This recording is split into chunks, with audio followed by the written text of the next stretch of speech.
सालों पहले माधवपुर और श्यामपुर के जंगल तक भूत प्रेत की कहानियाँ फैली हुई थी।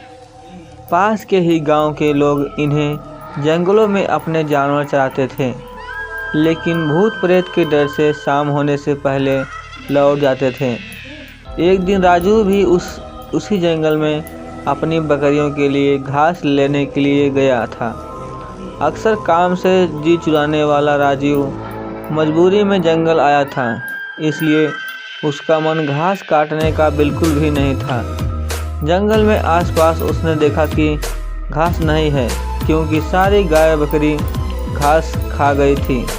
अब वो मरे मन से आगे बढ़ने लगा।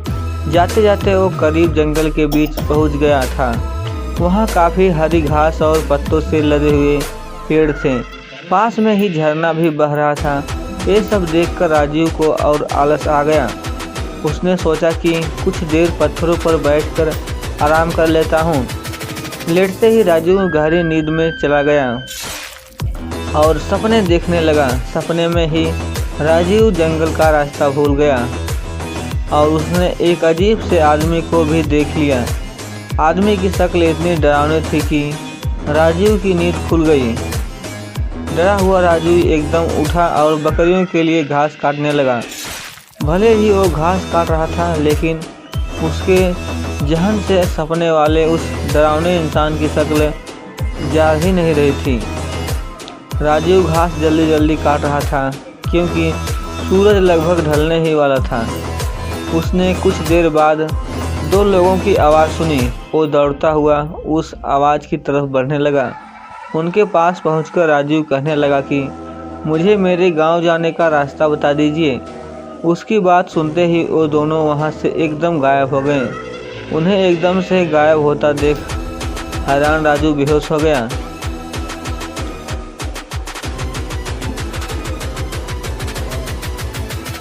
कुछ देर बाद जब राजीव को होश आया तो उसने अपने सामने वही सपने वाला डरावना आदमी देखा। उसे आंखें लाल रंग की थी और दांत बाहर को निकले हुए थे। किसी तरह से खुद को संभालकर राजीव वहां से पागलों की तरह दौड़ने लगा। उसी वक्त एक भालू उससे टकरा गया। उसने ऐसा झपटा मारा कि राजीव नीचे गिर गया। तभी भालू भी आदमी की शक्ल में आ गया। वो भी अजीब और डरावना था। हाथ टेढ़े मेढ़े, होठ कटे हुए और पैर उल्टे थे। इधर जंगल में फंसे राजीव को कुछ समझ में नहीं आ रहा था कि उसके साथ क्या हो रहा है। इधर उसके घर वाले परेशान हो रहे थे। रात के 10 बज चुके थे, लेकिन राजीव घर नहीं लौटा। उसका भाई उसे ढूंढने के लिए जंगल की तरफ निकल गया।